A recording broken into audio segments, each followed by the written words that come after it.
10 challenges to boost your self-confidence. Here it goes. Number 1, challenge yourself to come out of your comfort zone every week. Number 2, learn something new every week. Number 3, put yourself in a social situation every week.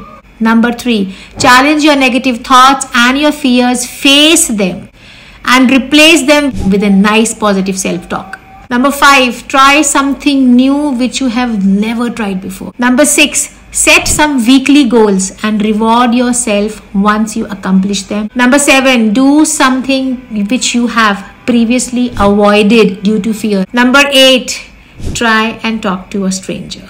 Number 9, engage yourself in some physical activity.